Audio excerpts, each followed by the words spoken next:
Well, we know he loves to cook. We've got Father David Rawson with us, the Director of Community Engagement at LCC and an administrator there.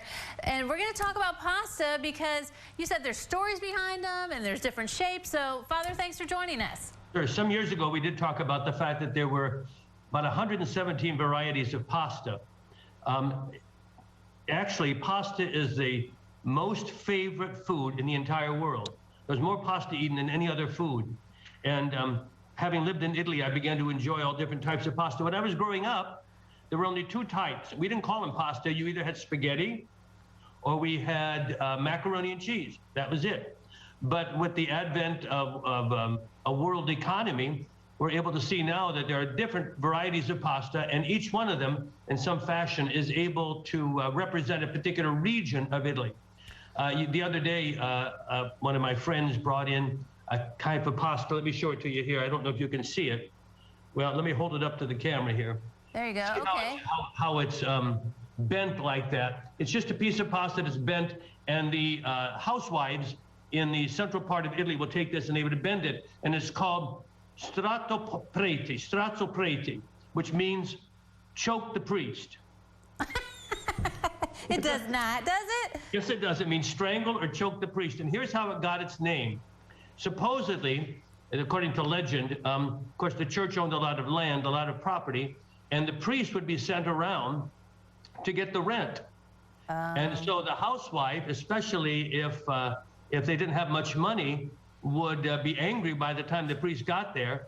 And so they would take their anxieties out by making the pasta and twisting it.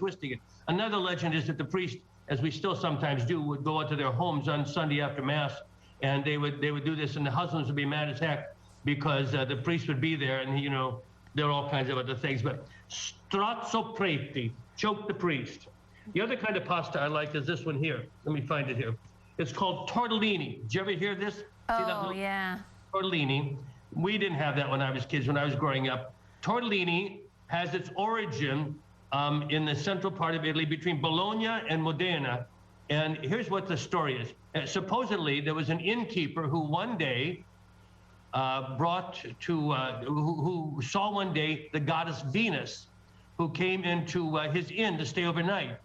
And so, according to legend, the innkeeper was so taken by her beauty that he looked through the keyhole of her room and he saw her navel. And so he immediately went out and he made this pasta, which we call tortellini. Now, whether or not, of course, we know that the goddess Venus didn't stop in Modena or any place like that. But it's an interesting little legend.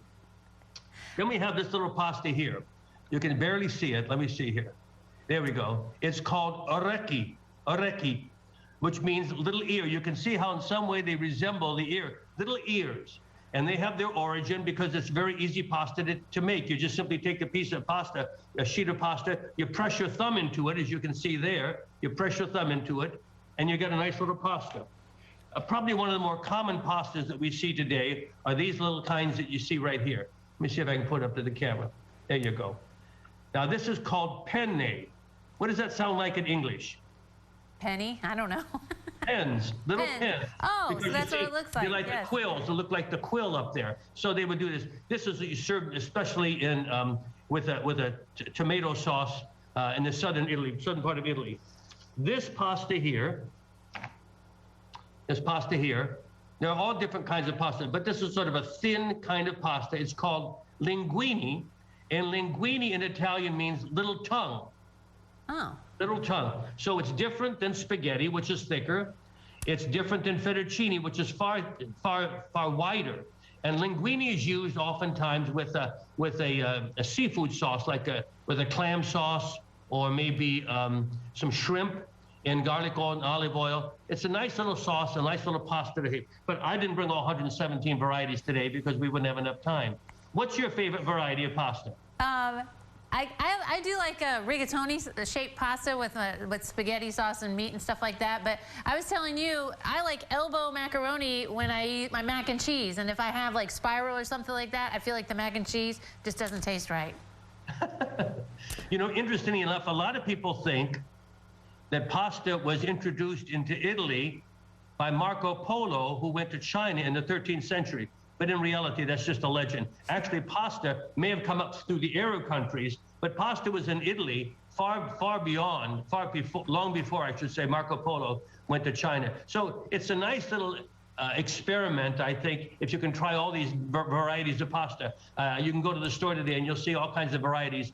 Pair them up with the right kind of food, though. So, for example, if you want to have a pasta with a cream sauce, you probably want to use a fettuccine. So you've heard of fettuccine Alfredo or something like that. Again, with a shrimp sauce or a clam sauce or olive oil and garlic, you want to use the linguine. I use the tortellini with some Alfredo sauce as well. But you can also use a tomato sauce. Any of these sauces are fine. Just use your own imagination. I think they're all great myself. They're all great, and I love to eat pasta too. So, Father, thanks so much for the little history lessons and pasta stories. It was fun. My pleasure, Polly, my pleasure. All right, don't go away. New Tradition continues in a moment. It's a fact.